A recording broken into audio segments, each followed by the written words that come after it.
Hi everybody, welcome back to Frazzle Dad's Minis. I'm Jim, Frazzle Dad, and today we're on part 2 of working with that big beast. That's Cthulhu from CMON's Kickstarter, Cthulhu Death May Die, and specifically the Riley, whatever, add-on.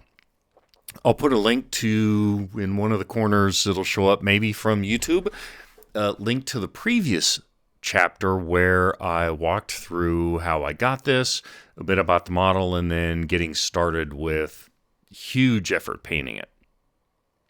This has been a pretty good week for painting. It's not normal, but I actually strung together several days where I got 4, 5, 6, 7 hours of painting in a day on this big, huge model. That's unusual for me. But I got a lot of stuff done, and even more importantly, I got a lot of really good learning done. My glazing skills and feathering have always needed some plus up, and I got time to focus on that, specifically on the wings. That was awesome. I got a lot done on the really cool runes or insignias on the stone pillar. I'm pretty happy with how they turned out. I took care of a bunch of stuff on the base. I got some highlighting and detailing done. And then this morning, some feedback I got on from a couple Discord servers really emphasized something that I knew, and I just jumped off a cliff and did a lot of airbrushing of inks from below to really intensify the shadows. I'd worked a bit on highlighting, but the rest of the piece, quite frankly, was pretty monochromatic, isn't the right term, monotone with the light.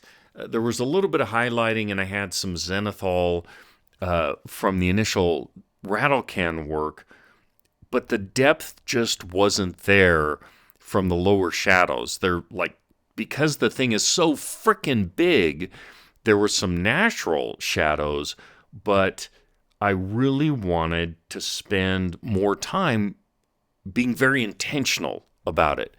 So, like somebody around here says from time to time, it's just paint and plastic. I went out to the garage and spent about half an hour, 45 minutes, being really careful and using some inks to hit the bottom of it and really give it, I think, some interesting depth.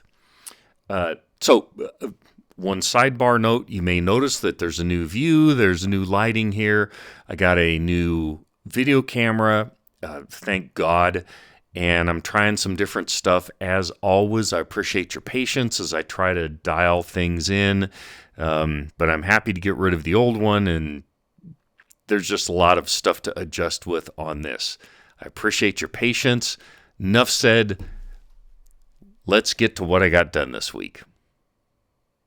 So I haven't shown any of the wing work up to this point because, unfortunately, I lost the files through whatever. Anyway, so I had painted these with the rattle can green, then sprayed over a combination of AK's wine red, some broken anvil violet, and then a little bit of a red wash to deepen these down.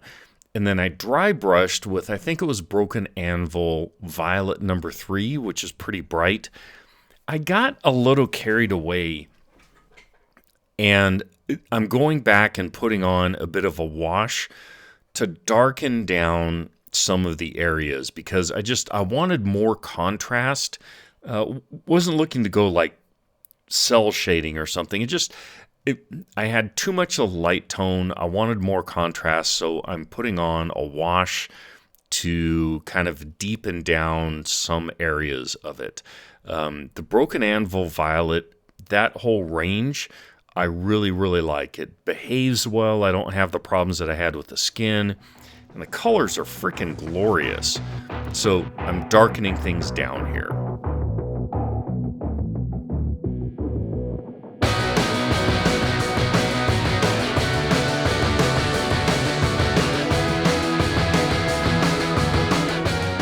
Okay, time to get to work pulling up some big highlights. I'm using Broken Anvil Violet number 4, and I'm hitting the places where I'd hit with a dry brush. I glazed things down to kind of remove some of the dry brushing because I got carried away. Now I want to go the other direction and really make all of these ridges and these textures in the wing, the physical textures, really pop out. Because these wings are so big, this is a great opportunity to really work hard at practicing my blending, my transitions, feathering, glazing, to try to get some reps in on all of those techniques to make really beautiful, smooth, lovely highlights. I spent probably a total of 2, if not 3 days just on the highlighting of the wings. It was kind of tedious, but I also got in a bit of a zen zone. I was able to figure out and play around with the dilution and the thinning of the paints. I used a couple different glazing mediums. I started out with Vallejo and then moved over to Monument, and I really liked how the Monument behaved. The Monument glazing medium behaved with a Broken Anvil. I'd mix in a fair amount of the glazing medium. I'd mix in a hefty amount, probably 1-to-1, if not 2-to-1 of water. And then I'd load up the brush and was having really good results. But I was bringing a whole lot of different things to bear on this. Initially just laying down barely thinned paint, then doing some things like stippling, and then moving on to some of the glazing techniques. It was just a lot of practice, a lot of reps, and it was pretty rewarding because I really liked where I ended up at with these.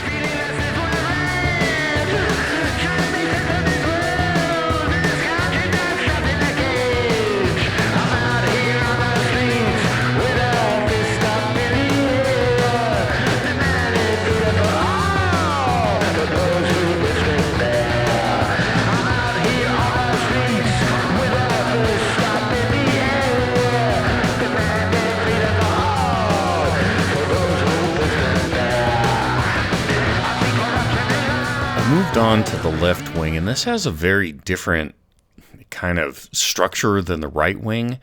So I'm using my pocket flashlight. You should always carry a flashlight in your pocket, to really understand how light hits the surface and where I need to pick out more detail. This is a handy trick that I use all the time. So I've got some more ideas. I'm going back. I really like loading up the barrel of the brush and then getting the paint down to the tip. That moisture to me helps with regardless whether it's glazing or feathering, whatever. Anyway, getting on some more paint on the areas that I identified by using that flashlight to really understand how the light hit the particular wing surfaces.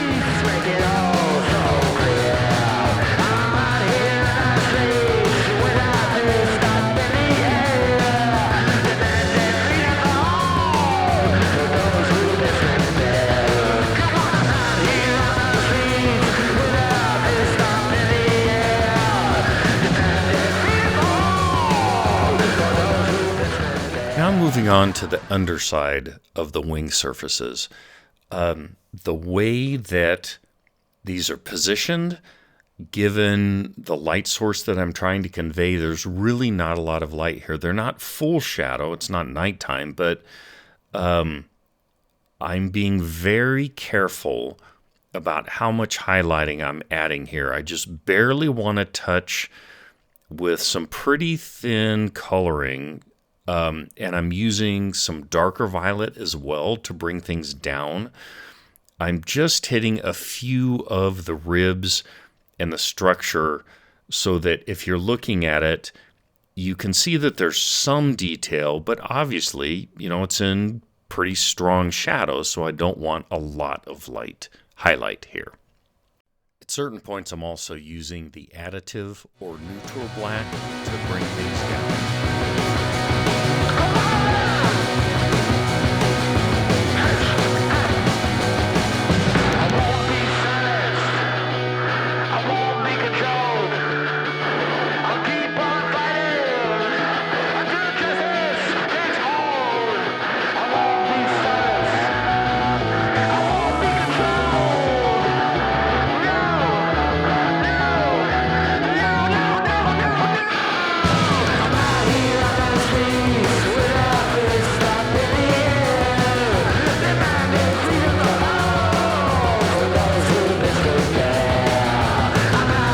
Hey, look, the talons are painted. Yeah, I sort of missed that spot. Sorry. So I used some Citadel Xandri dust, which I love as a starting point for kind of bone type stuff. And now I'm using some very diluted Army Painter Speed Paint 2.0 Carmine Dragon. Again, diluted. And I'm being very careful to heavily flow that into ridges and bumps and, gashes that are on the talons. I want that thick in those areas because I'm going to come back with some other paint over the top. But I want it thick in there. So this is just doing the work of getting all of this stuff laid down.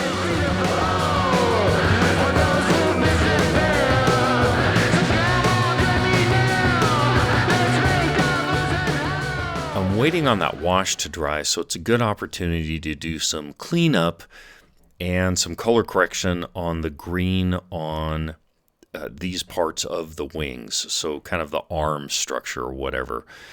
I've got Broken Anvil green, I think it's a 1 and 3, 1 and 2, just mixing them up. Also doing, at this point, a bit of highlighting of that green to get a little more depth. That red wash stuck really heavily to these particular pieces. So, yeah, just doing a bit of cleanup here.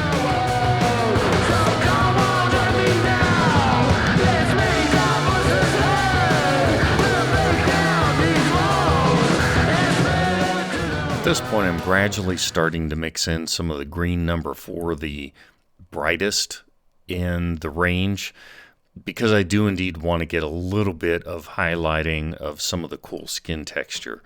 So I'm trying to pay attention to what I've got in my head for what the lighting scheme and direction looks like, and I'm trying to be very intentional to make sure that those bright highlights are only hitting on upper surfaces. And then I'm just trying to pick out small spots on that great skin texture.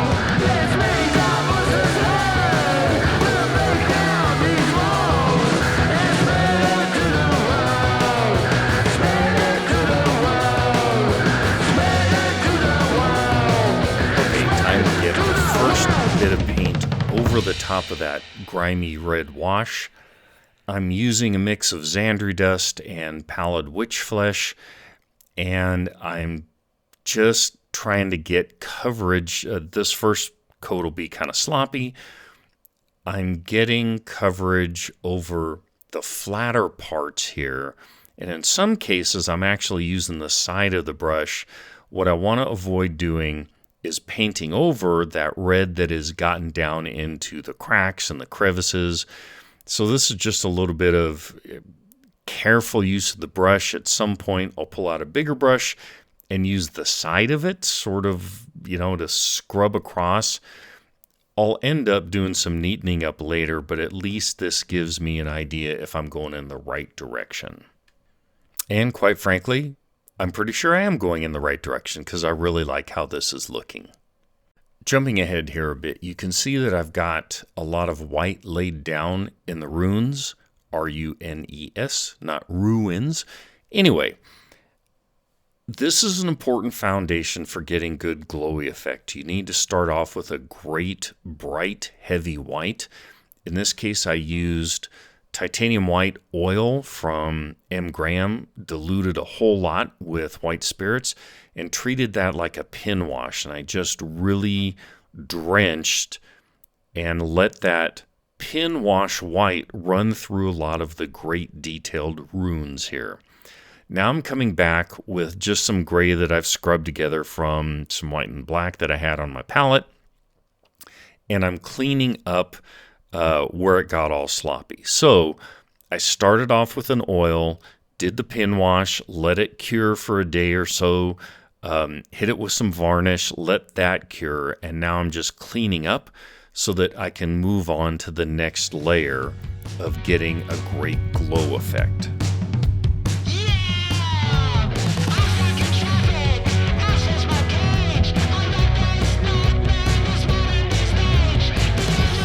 Now it's time to start laying down the color. So I'm working with golden fluorescent blue, and I'm basically using it like a pin wash. I'm getting it into the cracks of the runes that I have based with that pin wash.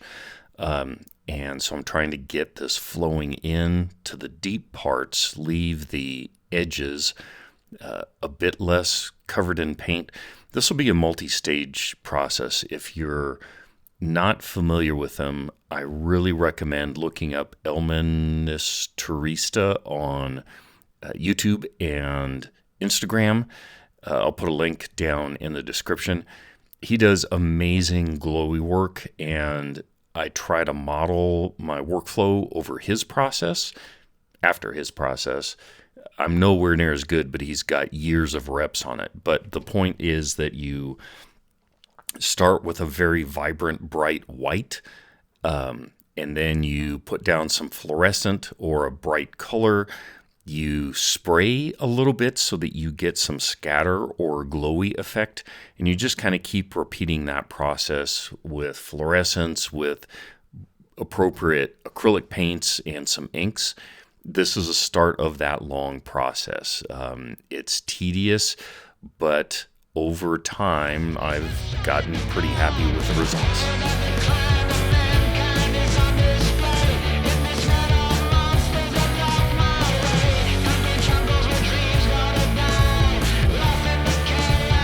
Here I'm using some Vallejo model wash, like a pin wash, to try and get some contrast back to the parts of the runes or insignia that aren't glowing.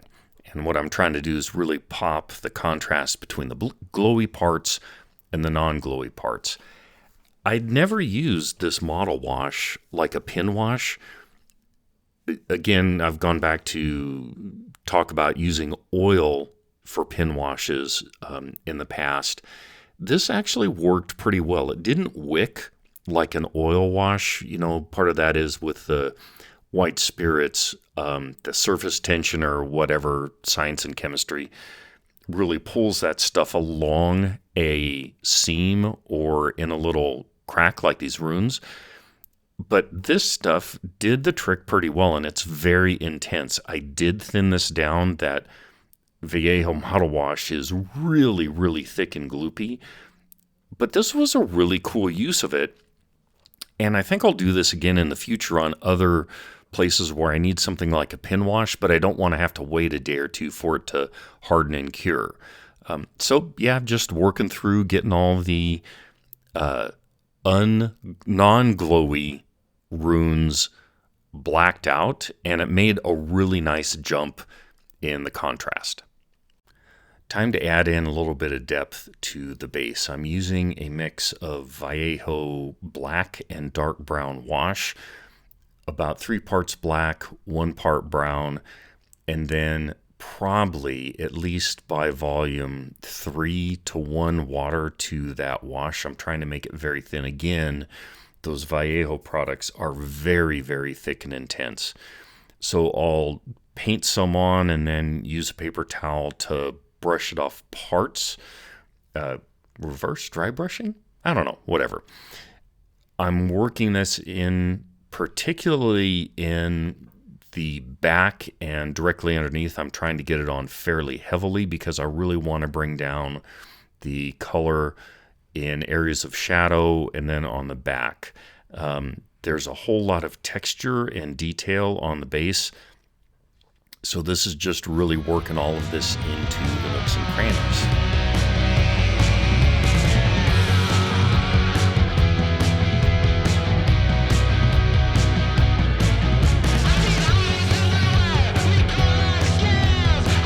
doing some dry brushing. Put on that heavy wash, and now I'm trying to get the edges and tops of some of the rocks and things on the base to really pop. So hitting it fairly heavily with first a gray and then almost a pure white to really try to get things lifting up here. And then I'll come back in and I'll start some edge highlighting on some of the runes and the bigger pieces of stone on the base.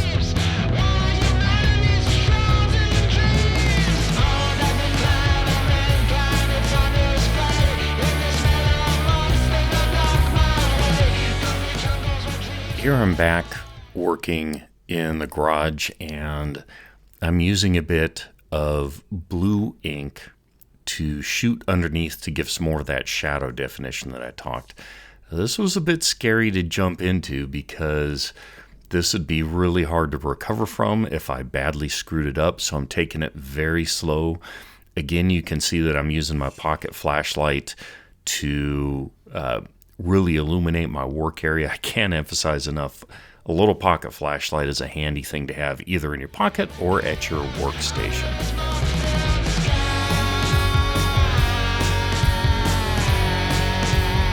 Pro tip when using inks, they get very bubbly and foamy when you shake them, so drop them by running down the side of the pot. If you put the drops down the side of the airbrush container, then you won't end up with a whole bunch of foam in the pot. So it just sprays better.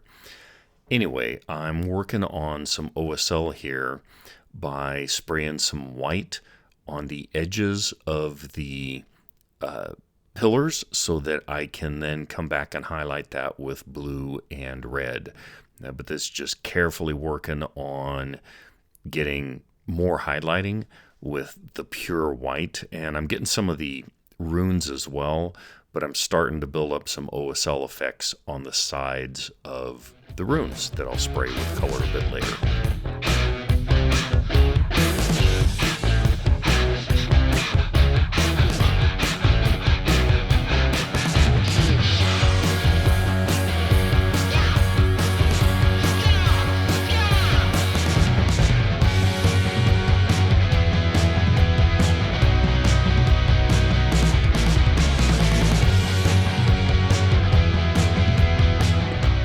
There you have it. This has been a really good week. I'm really happy with the amount of painting that I was able to put in for like 4 days.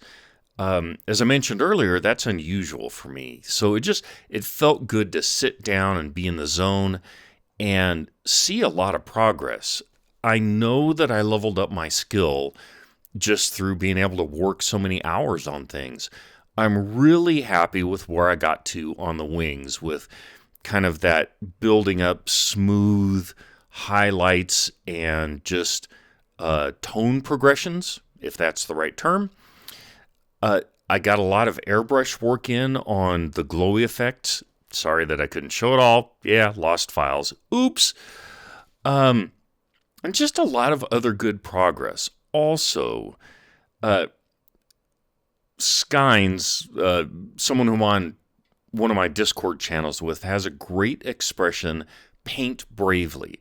And being willing to jump off a cliff and restart that shadowing from underneath, that was a little scary to jump into. Like I alluded to in that segment, that was kind of scary because if I screwed that up badly, it was going to mean a whole lot of work fixing up my goofs. And I pulled it off. You know, I wish I'd thought about that when I started this big beast. I was just so excited to get painting that I didn't really think much of lighting schemes other than hitting a zenithal from the front left.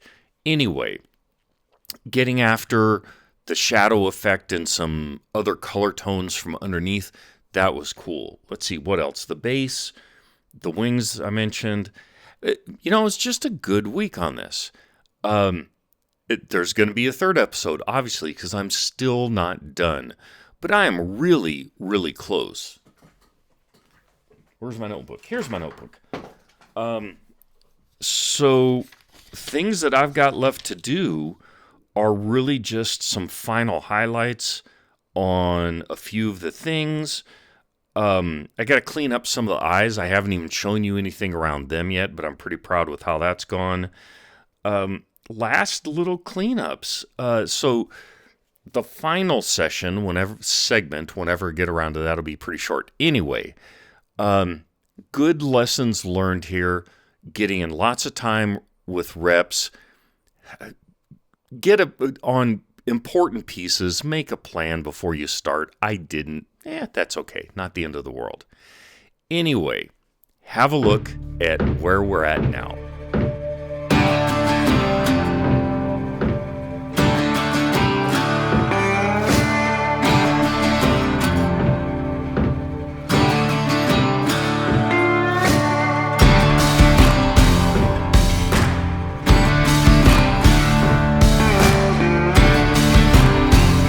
That's it for this segment. I hope you enjoyed it. I had a lot of fun this week doing it. Until next time, remember, be kind to yourself, experiment around, learn something, try something new, jump off a metaphorical cliff, and take some risks. At the end of the day, it's just paint and plastic. Until next time, see ya. God. These shorts made my ass look huge. Fuck. Talking is so hard. Fucking restart.